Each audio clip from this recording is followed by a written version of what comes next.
চারটি ভয়ঙ্কর হাদিস যা মুসলিম জাতির মনকে এক নিমিষেই নাড়া দিয়ে দেবে। কি এমন ছিল সেই চারটি হাদিসে? ভিডিও জুড়ে থাকবে সেই চারটি হাদিস সম্পর্কে বিস্তারিত।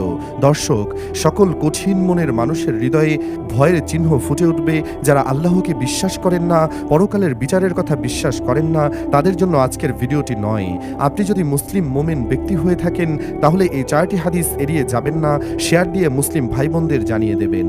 নিজেকে আল্লাহর প্রিয় বান্দা ও রাসূলুল্লাহ সাল্লাল্লাহু আলাইহি ওয়াসাল্লামের সুপারিশ পেতে হলে অবশ্যই চারটি হাদিস সম্পর্কে জানতে হবে।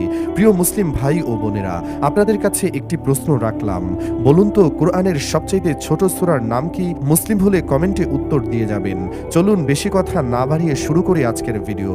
প্রিয় নবীর বলে যাওয়া চারটি হাদিস সম্পর্কে আজকের আলোচনা করব, যা মুশরিক মুনাফিকদের কাজে না আসলেও আমাদের মুসলিম ধর্মের প্রত্যেকটি মানুষের এ বিষয়ে সতর্ক থাকা উচিত।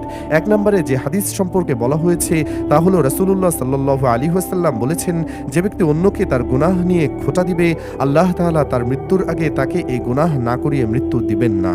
তিরমিজি শরীফ 2505।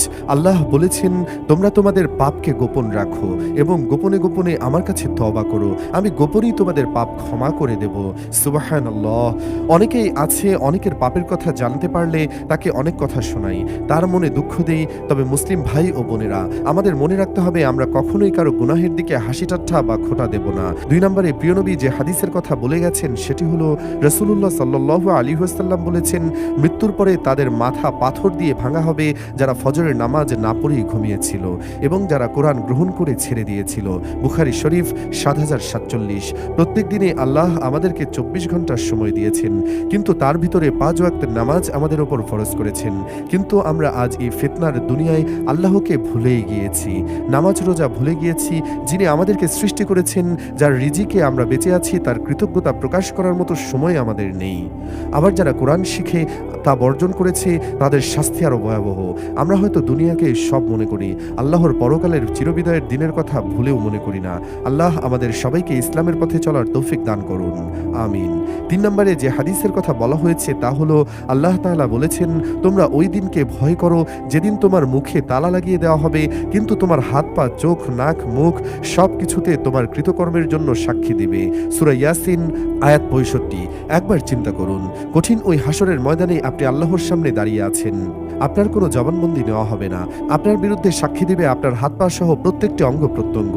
তখন আপনি কতটা অসহায় একবার চক্ষু বন্ধ করে চিন্তা করুন।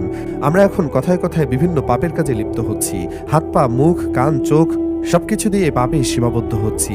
এমন একটা সময় আসবে যখন আল্লাহর দরবারে আমার মুখ কোনো কাজে আসবে না, আমার মুখের কোনো কথা গ্রহণ করা হবে না। সেদিন আপনি খুব অসহায় হয়ে পড়বেন, আপনার পাশে দাঁড়ানোর মতো কোনো মানুষ থাকবে না, আপনার শরীরের প্রত্যেকটি অঙ্গ আপনার বিরুদ্ধে সাক্ষী দেবে। তখন আপনার পরিণতি কি হবে একবার অনুভব করতে পারেন?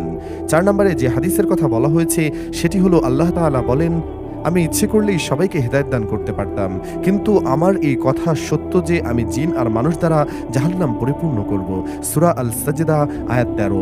মানুষ সৃষ্টির সেরা জীব। আল্লাহর তৈরি যত মাখলুকাত আছেন তার মধ্যে আল্লাহ তাআলা মানুষকে শ্রেষ্ঠত্ব দান করেছেন। কিয়ামতের দিন দুইটি জিনিসের বিচার করা হবে, তা হলো মানুষ এবং জিন। আল্লাহ তাআলা মানুষের উপর যে দায়িত্ব অর্পণ করেছেন, জিনের উপরও ওই একই দায়িত্ব অর্পণ করেছেন।